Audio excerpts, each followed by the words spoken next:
Hey guys, welcome to another video on the Blue Abroad YouTube channel.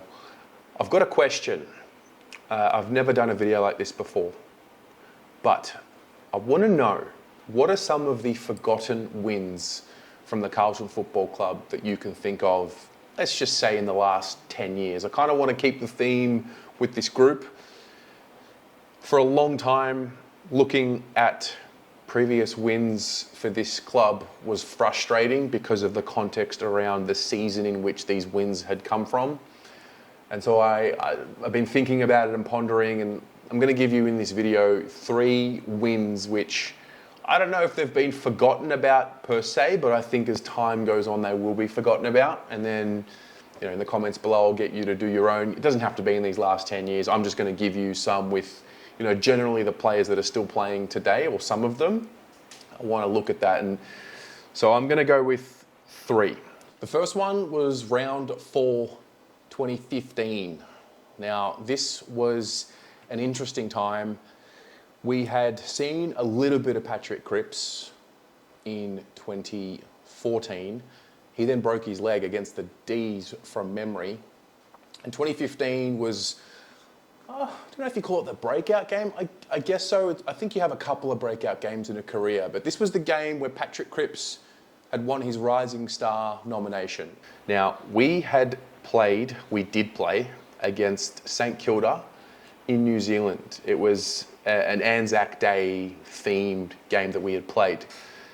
And for those of you who remember this game, this was when Patrick Cripps, who was then 20 years old, collected 33 disposals, 23 of them contested, 11 tackles, 8 clearances, and kicked a goal in the win against the Saints. He was awarded with the Rising Star nomination, which sounds crazy when you think about it.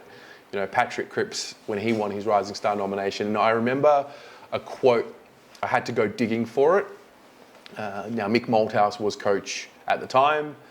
We feel however we feel about Mick, it is what it is, but the reality was he was our coach at the time, and the quote was as follows: "Cripps has leadership qualities. We're really encouraged by this kid, but we're not going to put too much pressure on him." Well, Mick, a lot of pressure came on him, didn't it? It was the first time I remember thinking, that's the future. He's part of the future. After, you know, Mark Murphy and Bryce Gibbs and these types, you know, had retired. Now, Gibbs, Murphy, Cruiser as well, they were in, I would say, close to their prime. Murphy was probably a little bit more banged up given the injuries that he had. He was skipper, and it was just really fascinating to go back over this game, look at the stats, and just take a look and see, you know, early days Patrick Cripps. And we're talking about, it's 2024 right now, so we're talking 10 years ago, or 10 seasons ago, which is wild. It also makes you remember that, like, these careers, they don't last long, and all of a sudden the thoughts of times when Patrick Cripps is not in the side start lingering, and you get a little bit sad at that, but then you realise that was the exact same principle when we were watching Mark Murphy and Bryce Gibbs and Cade Simpson and these types. So that was one, for me, it was a solid win. We were a very young side. We were, you know, the beginning of the next phase after the previous rebuild, we'll call it.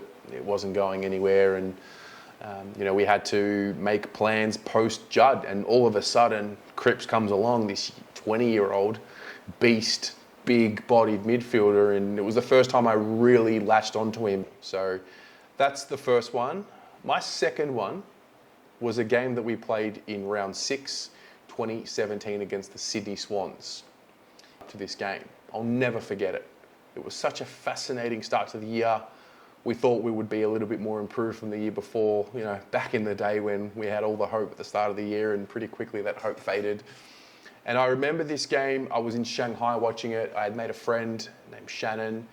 It was just the two of us at this sports bar in Shanghai, a very famous one.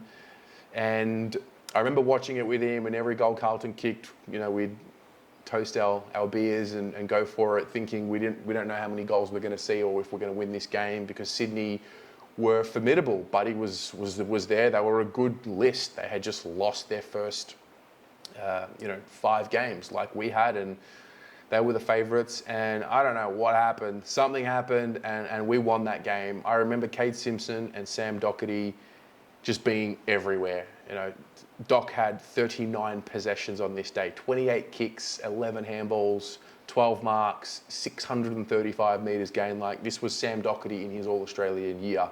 And Simo was just as reliable as ever. He kicked a goal on this day. You know, we had Gibbs running around. Murphy had his 31. You know, guys like Marchbank was playing. This was prime Marchbank. 21 possessions, 10 marks. Petrevsky-Seaton kicked a goal. It was just a solid win. You know, guys like Sam Rowe running around. It brought back the memories when I went over these stats and these highlights. So that was my second one. Then my third one came in 2020. And I tossed up between a few games, but I'm going to go with round 3. So let's set the scene. COVID's hit us. We played round 1 against the Tigers and we lost. It was disappointing, and then the league was shut down, essentially, and that rocked us all.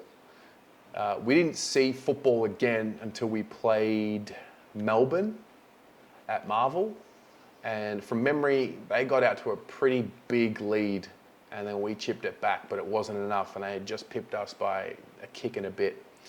Then we came up against Geelong at the Cattery, which, you know, we had not played many games at Geelong in the previous couple of decades. So, and Geelong was just the hardest task, and probably still is one of the hardest tasks in the AFL. So we were up against it.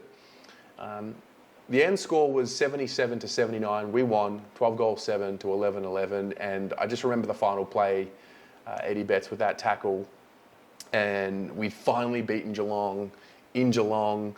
We'd had a disappointing loss to Melbourne, but we were pretty good, pretty gallant after a disappointing round 1. And it was also just in a time where, you know, we're locked down, we're not going to the football.